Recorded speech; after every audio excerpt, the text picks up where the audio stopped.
हाँ जी, देखो बच्चों, आज हमारे पास जो टॉपिक है वो है न्यूटन्स लॉज ऑफ मोशन। हम बढ़े हैं मैकेनिक्स से आगे।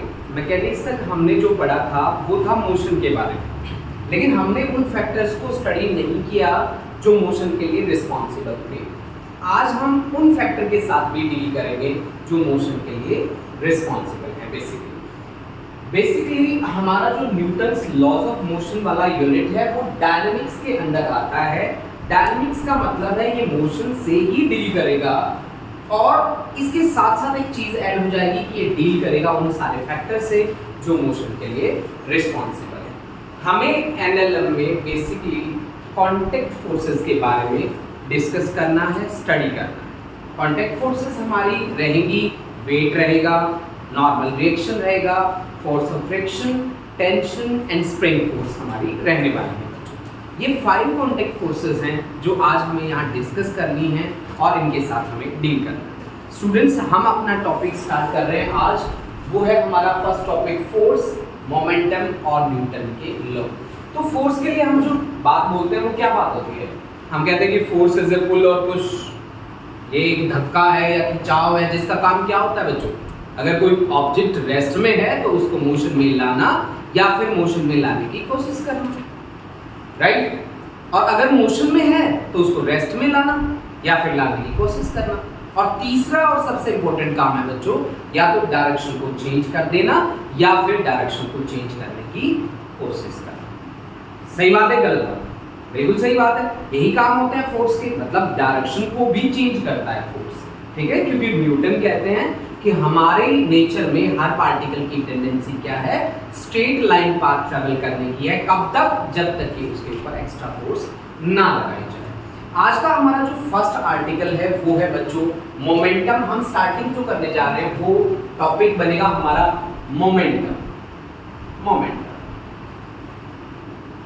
जिस मोमेंटम की मैं बातें करने वाला हूं वो है मेरे पास लीनियर मोमेंटम, क्योंकि यहाँ पे भी जो मोशन मैं डिस्कस करूंगा वो मेरे पास इनिशियली लीनियर ही होगा, ठीक है ना बच्चा? तो लीनियर मोमेंटम के लिए मैंने बोला कि linear momentum is a vector quantity which is product of mass and velocity, जिसको मैं डिनोट करने वाला हूँ P से, और ये है एक वेक्टर क्वांटिटी। मोमेंटम की डायरेक्शन वही होगी जो वेलोसिटी की डायरेक्शन, यानी कि ये क्या है बच्चों? एक वेक्टर क्वांटिटी। मान लीजिए मैं x डायरेक्शन में मूव कर रहा हूँ, मेरा ये पार्टिकल है जिसका मास m है, या इसको मान लीजिए मैंने 2 kg ले लिया और ये x डायरेक्शन में मूव कर रहा है विद वेलोसिटी मैंने दे दी आपको 5 मीटर पर सेकेंड। तो इसकी मोमेंटम क्या होगी बच्चा? इसकी मोमेंटम होगी कितनी? मास into velocity 5 into 2। x axis के अलोंग है तो हमने क्या लिख दिया? i है, यानी कि this becomes 10 I cap. Momentum की यूनिट, क्योंकि मास इनटू वेलोसिटी है, मास की यूनिट रहते हैं किलोग्राम, वेलोसिटी की यूनिट है मीटर सेकंड इनवर्स। तो इसकी यूनिट बन जाती है kilogram metre second inverse, right ना बच्चों? यहीं से हम लीनियर मोमेंटम का डायमेंशनल फॉर्मूला भी लिख सकते हैं। लीनियर मोमेंटम का डायमेंशनल फॉर्मूला रहने वाला है मास के लिए m1, वेलोसिटी के लिए L1 t-1, यानी कि this is the dimensional formula for linear momentum, that is m1 L1 t-1, ठीक है ना बच्चों? SI और CGS यूनिट आप इसी को देख के लिख सकते हैं। मास 1 है, लेंथ भी 1 है और टाइम है -1, राइट? तो आप SI यूनिट यहां से बोलेंगे क्या? बोलो बच्चों, SI यूनिट क्या होगी बेटा? Kilogram metre second inverse. इसकी CGS यूनिट क्या बोलेंगे आप? बोलिए। CGS यूनिट ग्राम, सेंटीमीटर और सेकंड इनवर्स। अब देखो, हमने यहाँ पे आपको जो एग्जांपल दिया उसमें क्या हमने आपको स्पेसिफाई किया कि हम x डायरेक्शन में मूव कर रहे हैं, पॉजिटिव डायरेक्शन में हम मूव कर रहे हैं, राइट और रॉन्ग? सही है। तो हमने उसको क्या लिख दिया? 10 I कैप, और पीछे उसकी यूनिट लिख दी किलोग्राम मीटर सेकंड इनवर्स। अब मान लो मैं यही मेरा पार्टिकल है जिसका मास है 2 kg, और यही पार्टिकल y डायरेक्शन में मूव करना स्टार्ट कर दे with velocity 5 metre per second, तो इसकी मोमेंटम कितनी होगी बच्चों? इसकी मोमेंटम हो जाएगी कितनी? मास into velocity, this is 10, but direction is along y axis, और y एक्सिस के लिए हम किसका हेल्प लेते हैं? बोलो, j कैप, यानी कि 10 j कैप। पीछे इसकी यूनिट है किलोग्राम मीटर सेकंड के पास, किलोग्राम मीटर सेकंड के पास। अब दूसरी ये भी हो सकता है कि ये हमारा मास इस तरह से मूव करना स्टार्ट कर दे with velocity v = 5 metre per second, एक प्लेन में मूव करना स्टार्ट कर दे और हॉरिजॉन्टल के साथ मान लीजिए इसने एंगल बना लिया 30 डिग्री, मान लीजिए, ठीक है ना जी। तो अब इस सिचुएशन में इसकी मोमेंटम के दो कंपोनेंट्स बन जाएंगे, राइट और रॉन्ग बच्चों? इसके मोमेंटम के, क्योंकि मास हमने लिया इसका 2 kg, ठीक है बेटा।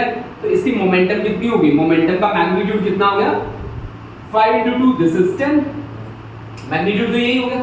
तो ये आपके पास आ गई 10। इसका कंपोनेंट जिसके साथ एंगल होता है उसको कौन सा कंपोनेंट मिलता है? cos कंपोनेंट मिलता है, यानी कि 10 cos कितना? 30 डिग्री, राइट। और ये यहाँ पे कितना आ गया बेटा?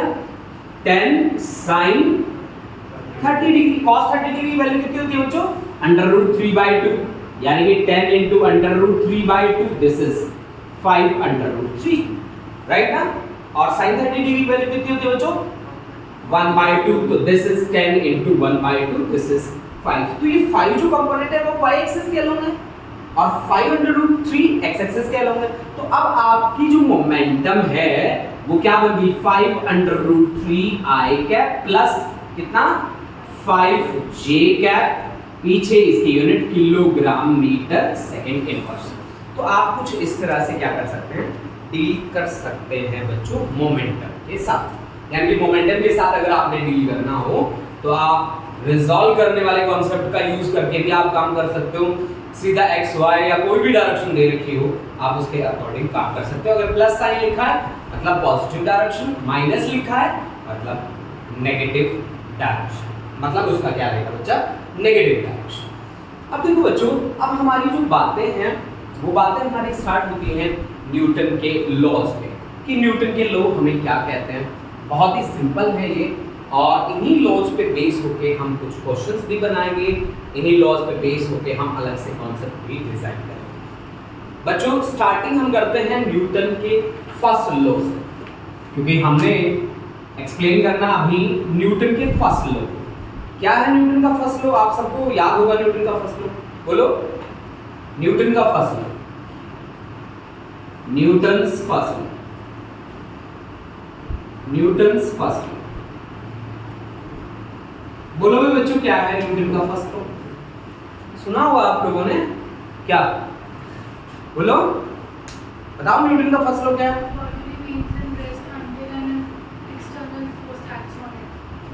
And remains in uniform motion. आपने दो बातें सुनी होंगी आई थिंक भाई, अगर रेस्ट में है तो रेस्ट में रहेगा, और मोशन में, मोशन कैसा? यूनिफॉर्म। एक बात याद रखना, मोशन यूनिफॉर्म है, एक्सेलरेटेड मोशन नहीं है। जहां एक्सेलरेशन आ जाए वहां तो फोर्स आ जाएगा, समझ रहे हो ना।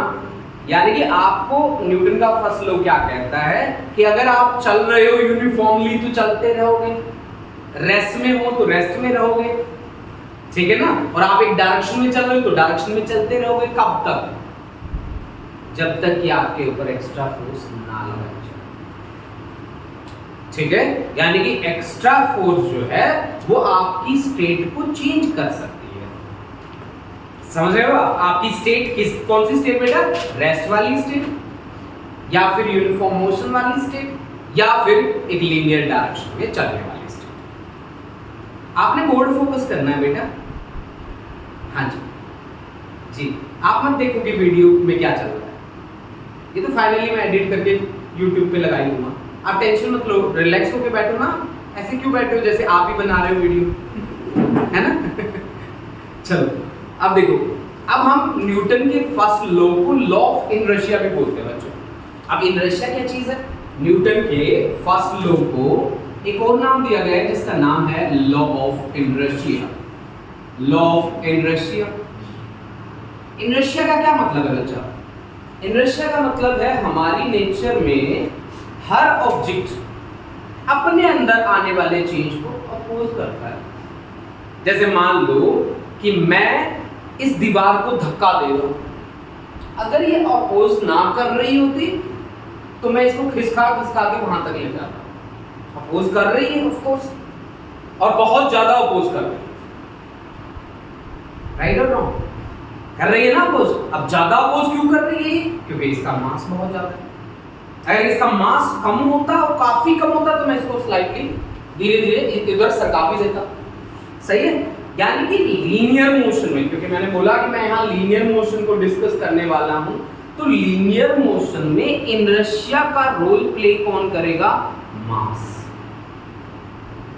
जितना ज्यादा आपका मास होगा उतना ही ज्यादा आप अपोज करेंगे। अब एक गुड़िया बैठी है बिल्कुल पतली सी है, इसको हल्का सा धक्का दोगे दूर जाके, क्यों? मास। और यही एक हेल्दी सा मोटा तकड़ा सा बैठा है, ठीक है, 1-1.5 क्विंटल का, उसे धक्का दो फर्क भी नहीं पड़ेगा उसे, क्यों? मास ज्यादा है भाई। तो जितना ज्यादा मास उतना ज्यादा इनर्शिया, राइट ना? इनर्शिया मतलब अपोजिंग फोर्स। आप नोट कर लीजिए इस बात को, इनर्शिया मतलब अपोजिंग फोर्स, अपोजिंग फोर्स मतलब इनर्शिया मतलब अपोजिंग फोर्स, अपोजिंग फोर्स जो अपनी स्टेट में आने वाले चेंज को अपोज करेगा। और इसका रोल प्ले कौन करेगा? लीनियर में इसका रोल प्लेगा mass. Mass plays the role of inertia. जितना ज्यादा मास उतना ज्यादा इनर्शिया। जैसे आप बस में बैठे हैं बच्चों, और बस वाले ने एकदम से क्लच छोड़ दी, क्या होगा आपके साथ? बस आगे जाने की कोशिश करेगी, आप पीछे गिरोगे। जैसे आपने कोई दुपट्टा लिया या आपने पग बांध रखी है सर पे, इसको जब आप धोते हो, वॉश करते हो, तो इसको झड़काते होंगे ऐसे ऐसे ऐसे। वो जो झड़काना है वो भी इनर्शिया पे बेस्ड है, क्योंकि वो वाटर मॉलिक्यूल्स हैं, वो जहां रहते हैं वहीं रहना चाहते हैं। और आपने क्या किया? एकदम से उसकी पोजीशन चेंज कर दी, तो वो ऊपर के ऊपर रह गया, रहेगी नहीं रहे। कारपेट को आप झड़काते हैं, डस्टिंग कैसे करते हैं? आप झड़काते कैसे उसे? लकड़ी से मार मार के ऐसे ऐसे, तो वो उनकी पोजीशन चेंज होती है, पार्टिकल वहीं रहना चाहता है, अपने अपने अंदर आने वाले चेंज को अपोज करता है। राइट और रॉन्ग? जैसे आप किसी बेरी के पेड़ के नीचे जाकर खड़े हो गए और उस पेड़ को ऐसे ऐसे झड़का दिया आपने, सारे पेड़ नीचे गिर जाएंगे। क्यों? क्योंकि वो अपनी पोजीशन चेंज नहीं करना चाहता। ठीक है ना बेटा? आप में जा रहे हो, एकदम से बस वाले ने ब्रेक लगा दिया, आप आगे आगे गिरोगे। क्यों? क्योंकि आप चाहते हो कि मैं भी मूव करता रहूं। मतलब मॉरल ऑफ द स्टोरी, हर एक ऑब्जेक्ट अपने आप अकॉर्डिंग एडजस्ट करता है। करना मतलब उसको बनाने वाला हर पार्टिकल उसी तरह के मोशन में आ जाता है। जैसे मैं सीधा चल रहा हूं, तो मुझे बनाने वाला हर पार्टिकल कैसे चलेगा? वाला हर पार्टिकल कैसे चलेगा बच्चों? सीधा चलेगा। प्लेसेस पे इनर्शिया 3 तरह का हुआ बेटा, एक इनर्शिया ऑफ मोशन, एक इनर्शिया ऑफ रेस्ट और एक इनर्शिया ऑफ डायरेक्शन। मतलब आप डायरेक्शन चेंज करोगे भी अपोज करेगा। मोशन मतलब आप मोशन में हो, उसको भी अपोज करेगा। रेस्ट को भी अपोज करेगा। इसके एग्जांपल्स हैं, बस में आप जा रहे हो, एक बार ब्रेक लगा के देख लो, एक बार जिसे चला के देख लो। फिर डायरेक्शन, आप जब गोल गोल घूमते हैं तो आपके ऊपर फोर्स लगती है जो बाहर आपको फेंकने की कोशिश करती है। तो ये बात है आपकी इनर्शिया से जुड़ी, जो न्यूटन का फर्स्ट लॉ हमें बताता है। न्यूटन के फर्स्ट लॉ को हमने लॉ ऑफ इनर्शिया बोला है। अब हम डिस्कस करने जा रहे हैं न्यूटन का सेकंड। न्यूटन के सेकंड लॉ को लॉ ऑफ फोर्स बोला जाता है बच्चों। न्यूटन का सेकंड लॉ, न्यूटन के सेकंड लॉ को लॉ ऑफ फोर्स बोला जाता है बेटा। चलिए अब हम डिस्कस करने वाले हैं न्यूटन का सेकंड लॉ ऑफ फोर्स। अपना भी बहुत बार बोला है मैंने ये बात। न्यूटन का सेकंड,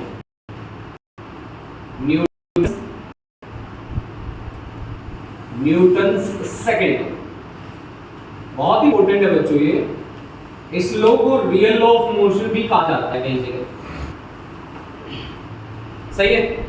न्यूटन का सेकंड लॉ कहता है कि अगर आप मोमेंटम में चेंज करो ना किसी ऑब्जेक्ट की, तो आपको फोर्स की रिक्वायरमेंट, विदाउट फोर्स आप मोमेंटम में चेंज नहीं कर सकते। न्यूटन का सेकंड लॉ कहते हैं फोर्स जो होगी वो डायरेक्टली प्रोपोर्शनल रहेगी rate of change of linear momentum with respect to time. Rate of change of linear momentum with respect to time. और मोमेंटम में चेंज जिस डायरेक्शन में होगा ना, वही डायरेक्शन किसकी बनेगी? फोर्स की बनेगी। वही डायरेक्शन बनेगी किसकी? फोर्स की। राइट बच्चों? अब देखो भाई बेटा, हमने बोला कि फोर्स तभी आएगी जब मोमेंटम में चेंज होगा। जब मोमेंटम में क्या होगा? चेंज होगा। अब मोमेंटम क्या होता है? मास इनटू वेलोसिटी। यानी कि अगर मैं F इज इक्वल लिखो इसको d by dt of mass into velocity लिख दूं। तो इसको डिफरेंशियल मेथड में m dv by dt plus v dm by dt। dm by dt का क्या मतलब है?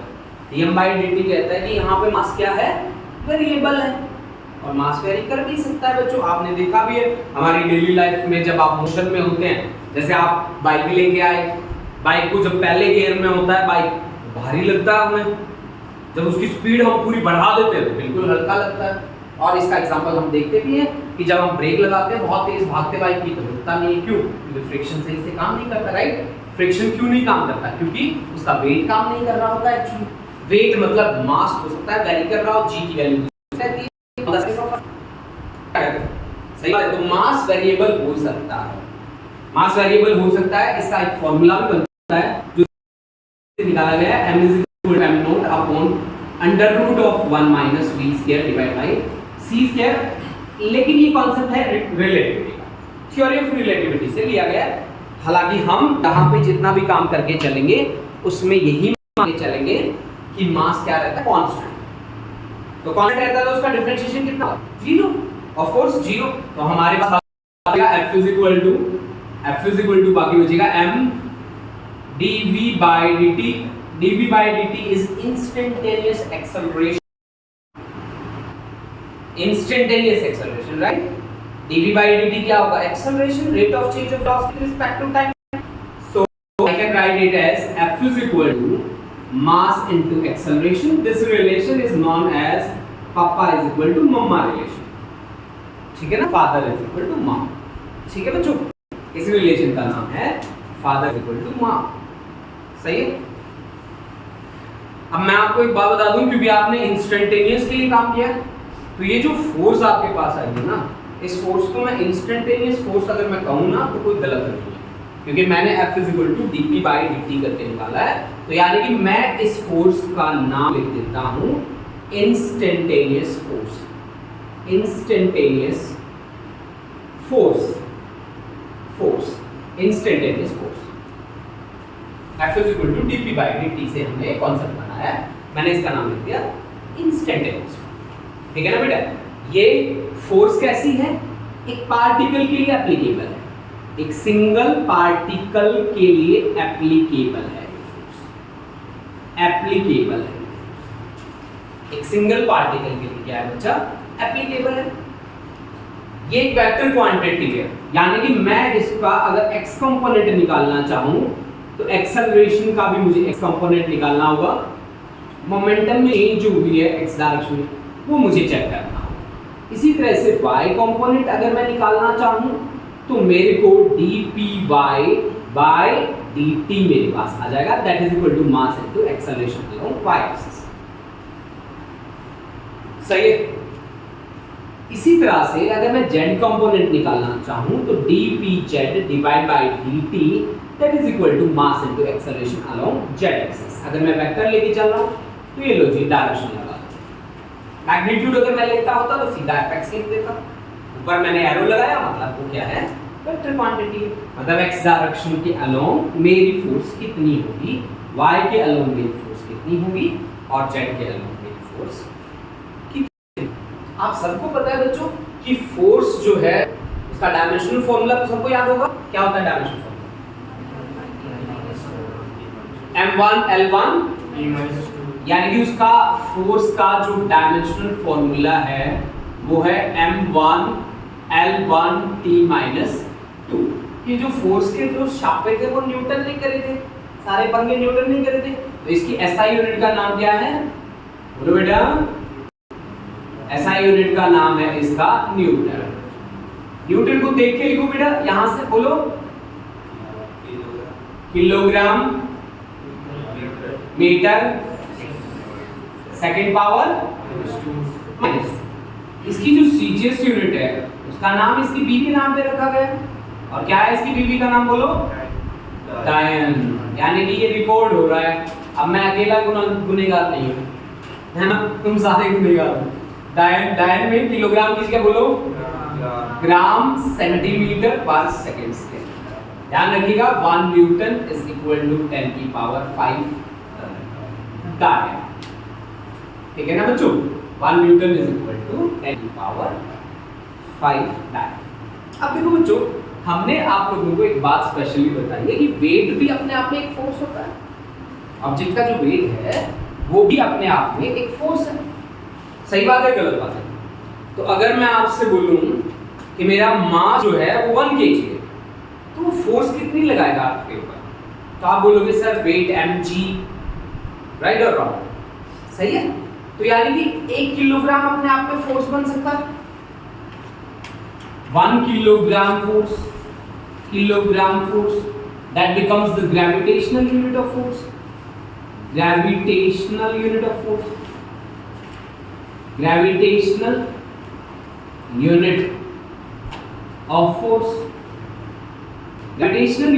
force में हमारे पास ऐसा यूनिट का नाम मैंने रखा है बेटा 1 किलोग्राम फोर्स। 1 किलोग्राम फोर्स मतलब यहाँ पे मास रहेगा 1 kg, जी के बराबर, जी की मीटर पर सेकंड स्क्वायर, यानी कि फोर्स इज इक्वल टू कितना आ गया? Mass into acceleration 1 kg into 9.8 metre per second square, यानी this becomes 9.8 kilogram metre per second square. Kilogram metre per second square is newton, यानी कि ये कितना था आपके पास? फोर्स कितना था? 1 kilogram force is equal to 9.8 newton. मतलब अगर आपको मास दिया बच्चों 1 kg, तो फोर्स कितना लगाएगा? Multiply by 9.8। kg दे रखा तो मल्टीप्लाई बाय 9.8, आप करते ही आए हो इस जगह काम।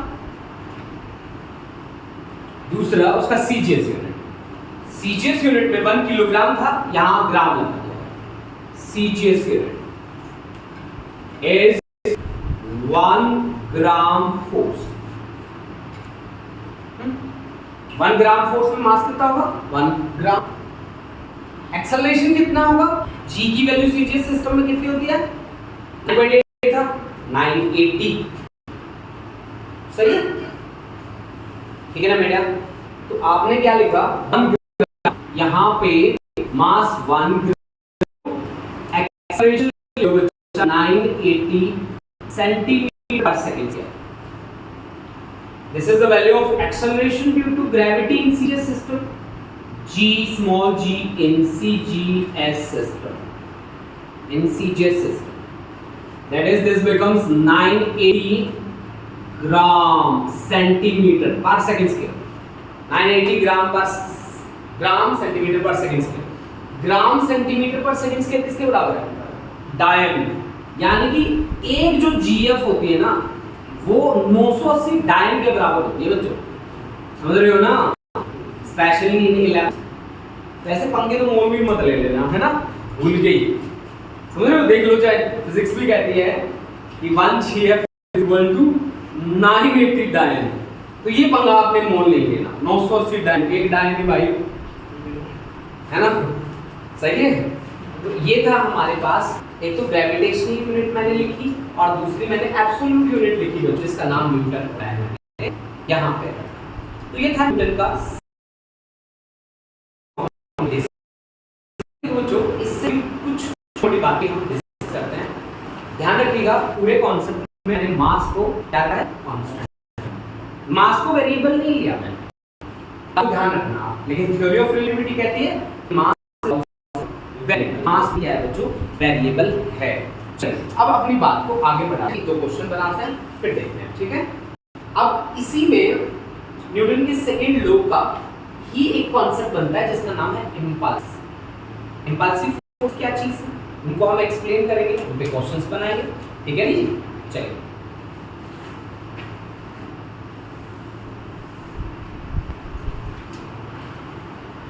देखो, अच्छा एक चीज तो आप यहां से देख रहे होंगे कि फोर्स इज इक्वल टू हमारे पास है मास इनटू एक्सेलरेशन। मैं इसी बात को अगर थोड़ा सा आगे बढ़ाऊं, force is equal to mass into acceleration, और मैं कह दूं कि if acceleration becomes 0 as F is equal to, हमने लिखा है ma, सिंगल पार्टिकल के लिए बच्चों ये सारे प्रोसेस, ठीक है? ये बात आप याद रखना, ये सारी फोर्सेस जो है वो सिंगल पार्टिकल के लिए एप्लीकेबल है। इज इक्वल टू क्या है, मैंने बोला इफ एक्सेलरेशन इज 0, मतलब non accelerated motion, non accelerated motion के लिए फोर्स भी क्या बनेगी, 0। सही है, यानी एक्सेलरेटेड मोशन नहीं है, एक्सेलरेशन 0 है, मतलब v minus u divide by t is equal to 0, मतलब v is equal to u, मतलब आप यूनिफॉर्म मोशन में, अगर आप यूनिफॉर्मली मूव कर रहे हैं तो नो फोर्स इज रिक्वायर्ड, ठीक है ना, कि no force required to move an object uniformly. दूसरी एक बात सुनिए यहीं से, दूसरी बात ये मैंने देखी थी कि फोर्स जो है वो मोमेंटम, लीनियर मोमेंटम में चेंज होने के कारण आता है, और मैंने बार बार ये बात बोली है कि this is applicable for single particle only, this is applicable for single particle only, बोला है ना मैंने। अब मैं दोबारा से, if force acting on a single particle F is equal to 0, तो dp by dt also becomes equal to 0। इसका मतलब क्या हुआ बेटा, इसका मतलब हुआ dp इज इक्वल टू 0, इसका मतलब हुआ change in linear momentum is 0, change in linear momentum is 0, linear momentum is 0। Momentum में चेंज क्या हुआ बच्चा, 0 हुआ, मतलब लीनियर मोमेंटम क्या है, linear momentum is constant, linear momentum is constant, constant को फिजिक्स में बोलते हैं कंजर्व्ड और कंजर्व्ड, कंजर्व्ड। तो बच्चों डेफिनेशन बना दो, आपसे कोई बोले लीनियर मोमेंटम एक सिंगल पार्टिकल कंजर्व कब होगी, जब उसके ऊपर लगने वाली टोटल फोर्स क्या हो जाए, 0 हो जाए। यानी कि आप इस कॉन्सेप्ट को कौन सा कॉन्सेप्ट बोल सकते हो कि momentum of A single particle will be conserved if force acting on a single particle becomes 0, if force acting on a single particle becomes 0। Okay, note कर लो बेटा इसको फटाफट।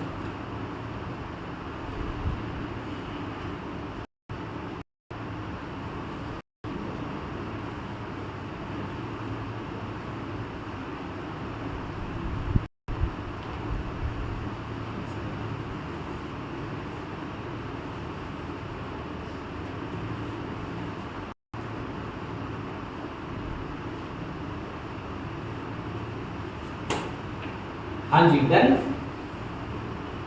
हो गया। चलो अब देखो जी, अब बात करते हैं एक ऐसा एग्जांपल जो अभी अभी ताजा ताजा हमने वर्ल्ड कप जीता है ना, और मुझे तो एक वक्त पे आगे लग नहीं रहा था कि हम वर्ल्ड कप जीत जाएंगे। एक टाइम ऐसा आ गया था कि लगा हम तो हार गए, मैं सोचा मैं बंद ही कर दूं मैच ना। कितने बच्चों ने देखा मैच कल? अरे लगभग, तूने नहीं देखा? सो सैड यार। चलो, तो जब हम मैच क्रिकेट खेलते हैं बच्चों, तो बॉलर बॉलिंग करता है और बैट्समैन उसे हिट करता है, तो बैट और बॉल कितने टाइम के लिए आपस में कांटेक्ट में आते हैं? या ऐसा होता है कि बॉल बैट के पास आके कहती है कि hello mister, how are you, अब बता मुझे कहाँ जाना है? नहीं, ऐसा तो नहीं होता ना। कुछ माइक्रो सेकेंड के लिए वो आपस में कांटेक्ट में आते हैं, और उसी में उसकी डायरेक्शन, उसकी स्पीड, सब कुछ चेंज हो जाता है। ऐसी फोर्सेस जो बहुत ही कम टाइम इंटरवल के लिए काम करती हैं, ऐसी फोर्सेस को हम फिजिक्स में नाम देते हैं इम्पल्सिव फोर्स। ठीक है ना बेटा? इसको हम बेसिकली इस तरह से डिनोट करते हैं। इम्पल्स को मैं आज जे से डिनोट करने वाला हूं, जे, ठीक है ना बेटा? And that is equal to force into time, लेकिन मैंने टाइम इनफाइनाइट स्मॉल टाइम ले लिया मैंने, dt। यानी कि मैं इसको कैसे लिख सकता हूं बच्चा? फोर्स क्या होता है? फोर्स होता है dp by dt, change in momentum per unit time into time. Time के डायमेंशंस को कैंसिल आउट कर देंगे, आपके पास बचेगा this is change in momentum. सही बात है बेटा? और ये चेंज इन मोमेंटम कैसे आया? जब आपने फोर्स को टाइम से मल्टीप्लाई किया। सही, चेंज इन मोमेंटम मतलब इंपल्सिव फोर्सेस हमारी किसके इक्वल है? चेंज इन मोमेंटम के इक्वल है। यानी कि इंपल्स के डायमेंशंस क्या होने चाहिए? डायमेंशन तो मोमेंटम के ही होंगे, डायमेंशंस तो मोमेंटम के ही होंगे। भाई जब हम डायमेंशन लिखते हैं तो हम तो ये देखते हैं ना कि चीज क्या है। चेंज इन मोमेंटम आएगा तो मोमेंटम में ही तो चेंज आएगा, तो डायमेंशंस तो मोमेंटम के ही बनेंगे, राइट और रॉन्ग? सही बात है। तो यानी कि ये जो इसके जो डायमेंशंस हैं वो मोमेंटम के हैं। ये ऐसी फोर्सेस है जो बहुत ही कम टाइम इंटरवल के लिए काम करती है। सही है। दूसरी बात सुनो, हमने बोला कि फोर्स इनटू टाइम। अब यहां से अगर मैं इंटीग्रेट करूं दोनों साइड तो मेरे पास dp is equal to integration f into dt। ये मेरी इनिशियल मोमेंटम pi और फाइनल pf। इनिशियल टाइम हम ले लेते हैं, कितना ले लेंगे? इनिशियल मोमेंटम मान लो t1 और ये t2। सही। तो d और इंटीग्रेशन आपस में कैसे होते हैं? दुरानी जेठानी जैसे होते हैं। जैसे इकट्ठे होते हैं क्या करते हैं? एक दूसरे को मार देते हैं, तो ये एक दूसरे को मार देंगे और मोमेंटम आपके पास बच जाएगी क्या? इनिशियल और final, that is equal to integration t1 से t2 तक। ये एक्सटर्नल फोर्स होती है F external into dt, right ना बच्चों? सही। अब देखो बेटा, हमने लिमिट पुट करने का तरीका आपको बताया, upper limit minus lower limit, pf minus pi that is equal to integration t1 से लेकर t2 तक f इनटू dt। तो आपके पास फाइनल जो आया वो आया बेटा pi, और इधर जाएगा तो pi प्लस हो जाएगा, प्लस इंटीग्रेशन t1 से लेकर t2 तक f dt। ये आपके पास फाइनल मोमेंटम के लिए रिलेशन है।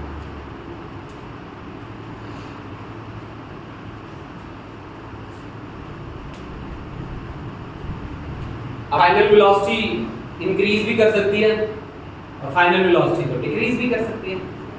भाई फाइनल वेलोसिटी के दो आपके कॉन्सेप्ट हो सकते हैं कि फाइनल वेलोसिटी या तो इंक्रीज कर जाए या फिर फाइनल वेलोसिटी क्या कर जाए? डिक्रीज कर जाए। ठीक है ना बेटा?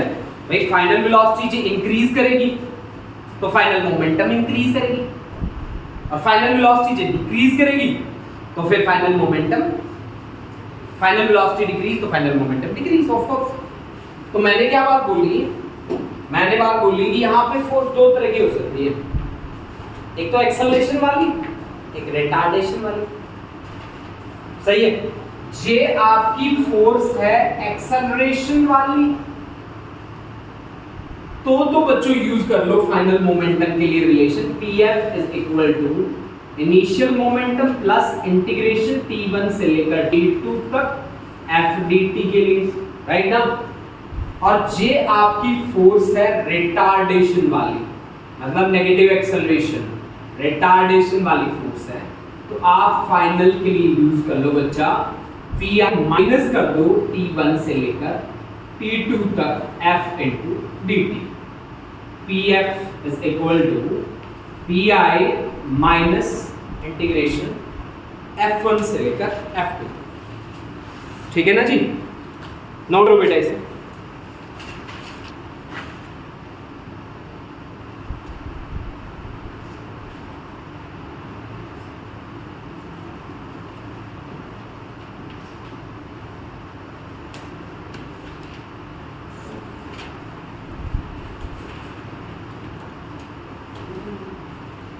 हाँ जी, तब तक हम एक क्वेश्चन बना देते हैं इसी पे बेस होके।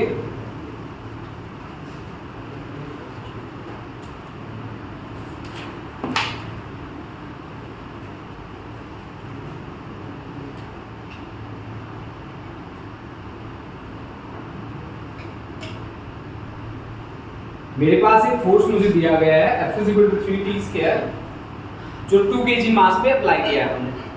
Initial velocity of the body is 50 meter per second along x-axis. Initial velocity is 50 meter per second along x-axis. ऐसा बोला गया है कि initial velocity है 50 meter per second along x-axis. Find velocity of body after 2 seconds. Find velocity of body after 2 seconds. 2 second, दो case दे दिए बेटा यहाँ पे मेरे। Case 1 velocity is parallel to force, parallel to force। दूसरा केस मुझे दे दिया बच्चा, केस सेकंड मुझे दे दिया कि velocity is anti parallel to force, anti parallel to force. एक में पैरेलल है बेटा और दूसरे में क्या है, एंटी पैरेलल है, ठीक है ना। Velocity is parallel, parallel to force मतलब फोर्स जिस डायरेक्शन में लगी उसी डायरेक्शन में वेलोसिटी। तो मोशन कैसा है, एक्सेलरेटेड है। दूसरे में मोशन कैसा है, रिटार्डेड है, राइट ना। तो हम केस 1 के लिए एक्सेलरेटेड के लिए क्या करेंगे, final momentum is equal to initial momentum plus F D T, t1 से लेकर t2 तक। सही है। इनिशियल मोमेंटम क्या होगा, मास इनटू वेलोसिटी। मास कितना है 2, वेलोसिटी कितनी है 50, प्लस f की वैल्यू कितनी दे रखी है 3t² इनटू dt। टाइम कितना है, find velocity of body after 2 second, मतलब 0 to 2। सही है। करो फिर सॉल्व इसको। दिस इज 100 प्लस 3 बाहर निकाल लो, इंटीग्रेशन हो जाएगी t की पावर 3 डिवाइड बाय 3, लिमिट हो जाएगी 0 से लेकर 2 तक। 3 से 3 कैंसिल हो गया, ये आ गया 100 प्लस t की जगह रखो 2 की पावर 3 मतलब 8, यानी कि this is 108। This is final momentum is mass into velocity. Mass is 2 into velocity v. This is 108. Velocity becomes 54 meter per second. If velocity is parallel to force. Velocity is parallel to force. Anti parallel मतलब बेटा retardation। सीधी सी बात है। अगर हम anti parallel की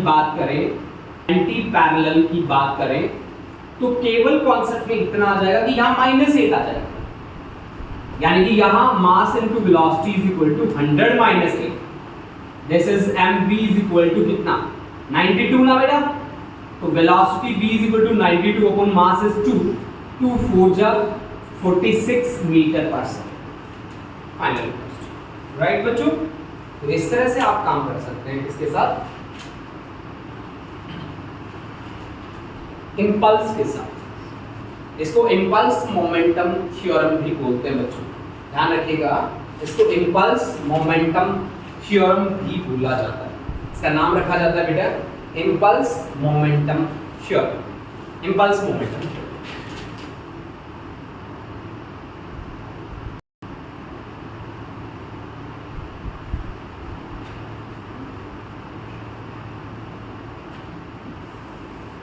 हाँ जी, time कितना बच्चों,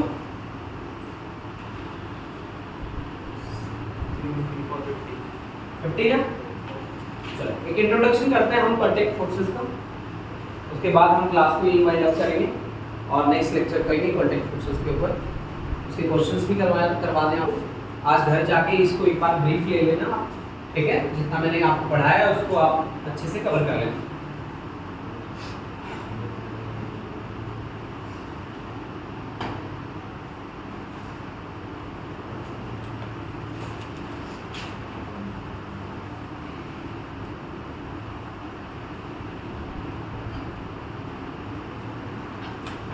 हो गया डन, समझ में आया बेटा, समझ में आया। हाँ जी, ब्रीफ भी नहीं आया, ब्रीफ मतलब ज़्यादा समझ नहीं आया। अच्छा वैसे आ गया, ज़्यादा नहीं आया, ज़्यादा कितना होगा।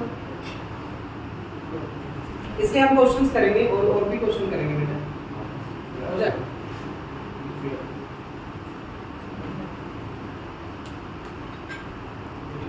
चलो फिर आगे देखो भाई, हमने बात करनी है कॉन्टैक्ट फोर्सेस की। हमारे पास बेसिकली इस चैप्टर में 5 कॉन्टैक्ट फोर्सेस रहने वाली है बच्चों, ठीक है। देखो वो 5 कॉन्टैक्ट फोर्सेस क्या रहेंगी और कैसे हम उनके साथ डील करेंगे। ये पूरा का पूरा चैप्टर इन्हीं 5 कॉन्टैक्ट फोर्सेस के ऊपर बेस है। देखो हमारे पास है contact forces, contact forces.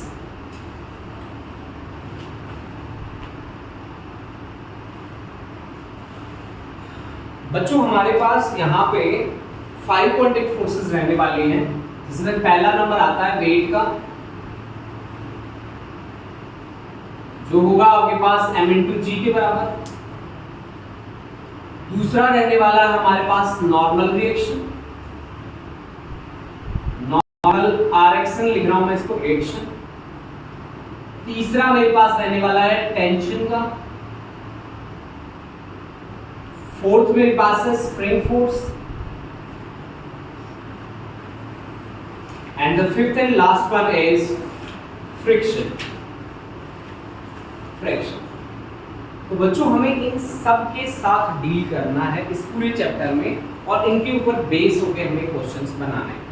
Basically ज्यादातर हमारा जो काम रहेगा वो फ्री बॉडी डायग्राम से रिलेटेड रहेगा। फ्री बॉडी डायग्राम, एक बॉडी को फ्री कर दो और उसका डायग्राम बनाओ, मतलब सारी फोर्सेस देखो उसके ऊपर कौन कौन सी फोर्सेस लग रही है, इसी का नाम है free body diagram. Next lecture में हम फ्री बॉडी डायग्राम पे बहुत सारे क्वेश्चंस बनाएंगे। देखो बच्चों, आपको पता है कि वेट के बारे में क्या बात लिखी जाती है कि weight always acts vertically downward, मतलब ऑलवेज, मतलब ऑलवेज, ठीक है ना बेटा। मतलब कोई कंडीशन हो जाए आप बोलोगे कि always acts vertically down, vertically downward, downward, always acts vertically down, always मतलब ऑलवेज, मतलब कोई भी कंडीशन, ठीक है ना। नॉर्मल रिएक्शन, ये पुश वाली फोर्स है बेटा, एक बात तो ये लिख लो आप, पुश वाली फोर्स है।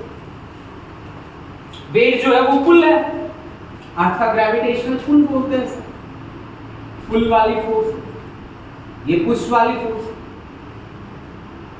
ठीक है ना बेटा। Always it's perpendicular to contact surface, always acts perpendicular to contact surface, contact surface, ये कॉन्टेक्ट सरफेस के हमेशा परपेंडिकुलर एक्ट करेगा। टेंशन भी पुश वाली फोर्स है बेटा, पुल वाली नहीं है। ये भी ये काम करेगा बच्चों किसके लिए, टेंशन काम करेगा रोप के लिए, रोड के लिए, स्ट्रिंग के लिए, रोप के लिए, rope, rod, string, chain, chain, chain, इनके लिए काम करेगा जो फोर्स, उसका नाम होगा बच्चा टेंशन, उसका नाम होगा बच्चा टेंशन, राइट ना बेटा। For a given rope tension is same at every point, ये इसकी खासियत है कि for a given rope, for a given rope tension is same at every point, tension is same at every point, at every point, at every point, सही है। उसके बाद हमारे पास आता है स्प्रिंग वाली फोर्स। स्प्रिंग वाली फोर्स का काम होता है बच्चों, रीस्टोरिंग फोर्स बोलते हैं बच्चा इसे, रीस्टोरिंग फोर्स, मतलब रीस्टोर हो जाए उसको बोलते हैं रीस्टोरिंग फोर्स।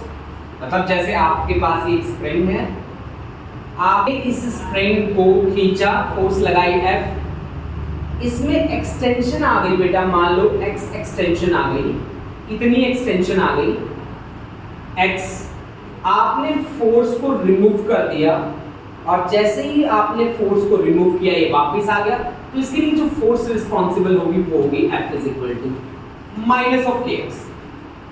टेंशन का जैसा बिहेवियर है वैसा ही बिहेवियर इस फोर्स का रहता है। जैसे टेंशन हर पॉइंट पे सेम होती है, वैसे ही स्प्रिंग पॉइंट स्प्रिंग के हर पॉइंट पे सेम होती है, ठीक है ना। लास्ट है बेटा फ्रिक्शन फोर्स। फ्रिक्शन को मैं एक ही वर्ड में लिखूंगा, अपोजिंग फोर्स है ये, अपोजिंग फोर्स है जो अपोज करेगी किसको, रिलेटिव मोशन, जो अपोज करेगी रिलेटिव मोशन, रिलेटिव मोशन को क्या करेगी बेटा, अपोज करेगी। तो बच्चों आज का हमारा जो लेक्चर था वो मोमेंटम पे रहा, न्यूटन के लॉज पे रहा, इनर्शिया पे रहा, ठीक है, इम्पल्स मोमेंटम थ्योरम पे रहा और हमने कॉन्टैक्ट फोर्सेस का बेसिक इंट्रोडक्शन किया। इसके बाद का जो हमारा टॉपिक रहेगा, कॉन्सेप्ट रहेगा, वो हम कल कंटिन्यू करेंगे और ये जो लेक्चर है आपका यूट्यूब पे अपलोड कर देंगे। ठीक है, चलो थैंक यू सो मच बेटा, थैंक यू।